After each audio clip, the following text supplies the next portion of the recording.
ilegalidade é um problema sério e legislação tem que ser aplicada. Enfim, um dos estudos que o IPAM, com outros parceiros, completou agora, mostra que nós reduziríamos a taxa de desmatamento em 50%, meramente cumprindo a legislação que está posta aí, protegendo em 100% as unidades de conservação, criando uma política de melhoria constante e de assistência para povos indígenas, pequenos produtores e mesmo até os produtores, os grandes produtores.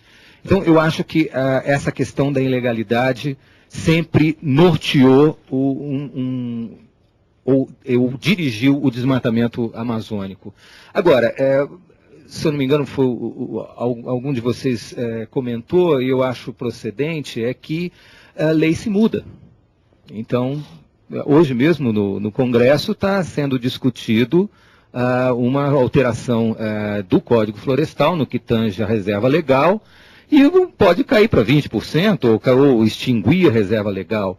Agora, eu acho que a reserva legal, independente se é um número assim ou assado, ela é um ganho da sociedade brasileira nesse contexto novo que nós estamos vivendo. Eu volto a falar que, sem reduzir o desmatamento tropical, e a Amazônia é chave nesse processo, nós vamos atingir um nível de periculosidade climática que vai atingir não só os brasileiros, mas o mundo como um todo. Portanto, esse ganho da reserva legal, ela precisa ser usado no sentido produtivo, inclusive, de crescimento econômico. Por mais que você tenha esses problemas econômicos na Organização Mundial do Comércio, por exemplo, jamais foi colocado a questão da reserva legal. O Brasil tem uma lei que estabelece reserva legal. O que a gente ganha na Organização Mundial do Comércio ao ter uma legislação tão ambiental, vamos dizer assim?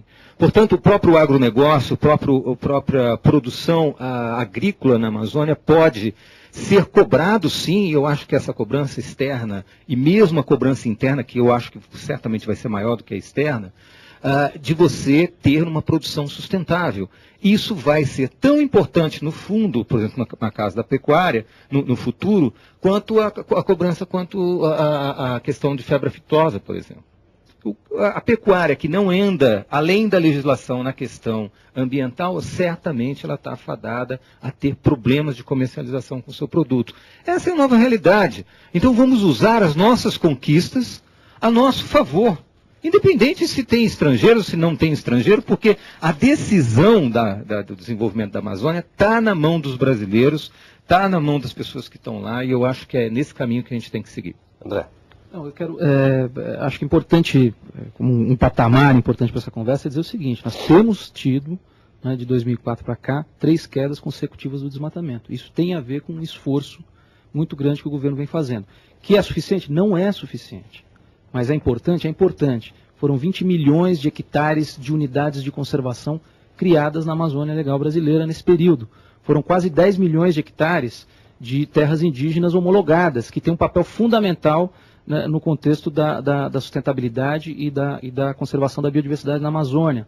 Né? Foram inúmeras empresas, segundo o IBAMA, mais de 1.500 empresas que foram desconstituídas através de ações de polícia. A Polícia Federal entrou no jogo, prenderam mais de 600 pessoas, mais de 100 pessoas foram presas dentro do próprio IBAMA, que trabalhavam de maneira ilegal. Quer dizer, então tem havido esse esforço. Esse esforço é suficiente? Não é suficiente. Tem que haver um esforço mais amplo, mais consistente na linha de comando e controle, na linha de monitoramento, na linha de fiscalização. Isso vem sendo feito, assinado inclusive pelo presidente da República, Gessinaldo, motivo pelo qual não é uma ação isolada do Ministério do Meio Ambiente. O presidente da República, para assinar um decreto, ele consulta todos os seus ministros e tem que haver um certo consenso para que haja uma medida de força como essa que nós estamos tomando agora. Então, na parte de comando e controle, tem havido um esforço muito grande de qualificar o IBAMA. Houve 3 concursos nos últimos 4 anos para que o IBAMA se fortalecesse, o próprio Ministério do Meio Ambiente se estruturasse. O que me parece que é o grande desafio, né, e que nesse desafio a gente tem que realmente enfrentar, e aí não é um desafio só do governo, como eu já disse antes, e muito menos só do governo federal, é o desafio do melhor uso das áreas já abertas. Como é que nós vamos efetivamente converter essa frase bonita em ação concreta? A primeira questão que eu coloco é: não há demanda do próprio produtor rural. Como o representante da CNA colocou, o Rodrigo colocou, quer dizer, é mais barato você desmatar do que usar as áreas agrárias. Então essa demanda por um melhor uso das áreas também tem que vir do próprio interessado, né? E é fundamental que a gente possa evoluir nesse sentido. E aí os recursos, inclusive recursos internacionais, mas recursos nacionais para ações de remuneração por serviços ambientais, para viabilizar a atividade madeireira sustentável também é importante, isso já vem sendo trabalhado, né? É o suficiente? Não é o suficiente. Esse que é o aspecto que eu queria dizer. Mas não se muda essa cultura, como o próprio professor Volpato colocou, de 30 anos de exploração predatória em 4 anos de uma questão importantíssima que eu vejo nisso também aí. Veja só, eu que estou aqui no Congresso já há vários anos, eu entendo que nesse momento que nós estamos vivendo é necessário que haja na reforma política um viés que venha discutir a questão do desmatamento, mas em relação principalmente à posse da terra. Porque se você fizer um levantamento, você vai observar que mais de 80% das propriedades da Amazônia, elas não são legais. Então imagine, você é um produtor que muitos deles são especuladores, né, com áreas, principalmente aqueles com áreas superiores a 1.000 hectares, e na verdade, isso aí vem o rastro atrás de cada caso desse, vem o rastro do quê? Do desmatamento, da ampliação de novas áreas, da expansão agrícola, da expansão da fronteira pecuária, etc. Então, essa questão da titularidade, da posse da terra, isso aí é fundamental para nós ajudarmos a resolver essa questão. Queria só mudar um pouquinho o foco. Tem uma pergunta de um outro estudante de engenharia ambiental, eu queria que vocês ouvissem para colocar para o debate. Minha pergunta é a seguinte, a gente está questionando a questão do desmatamento na Amazônia, só que eu acho que não tem como falar do desmatamento sem falar da educação ambiental como um todo. A minha pergunta é, o governo tem algum projeto de lei a curto prazo para educar tanto a sociedade quanto as instituições em relação à educação ambiental? LDB. Quem pode responder essa pergunta? O LDB já aponta isso. Não, só rapidamente, já existe uma lei de educação, a lei de educação que trabalha a questão ambiental de forma transversal.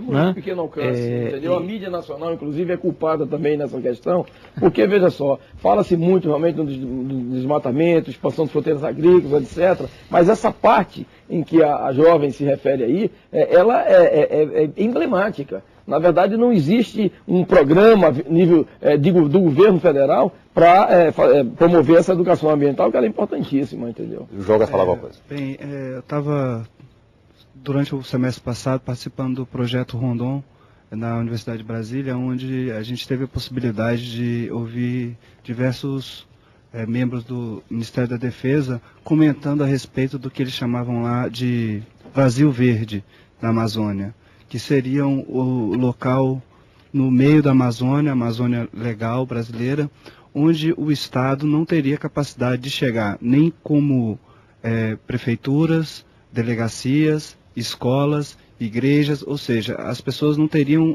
acesso a essa cultura que a gente tem aqui, que seria a educação ambiental, que a gente, a partir de 30 anos, agora que surtiu o efeito, né, estamos desmatando a Amazônia, estamos acabando com nossos rios, estamos poluindo a terra.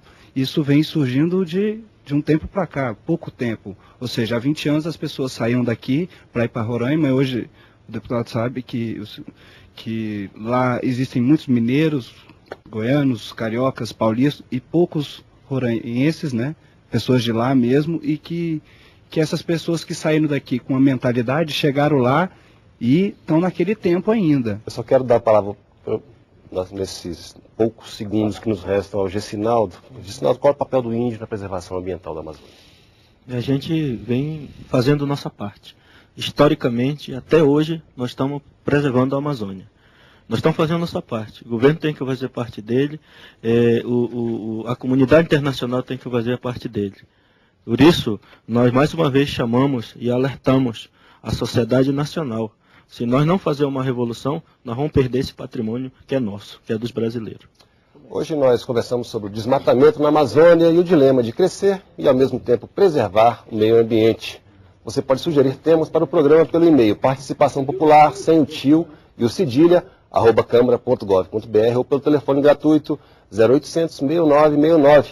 Nós esperamos você semana que vem. Até lá.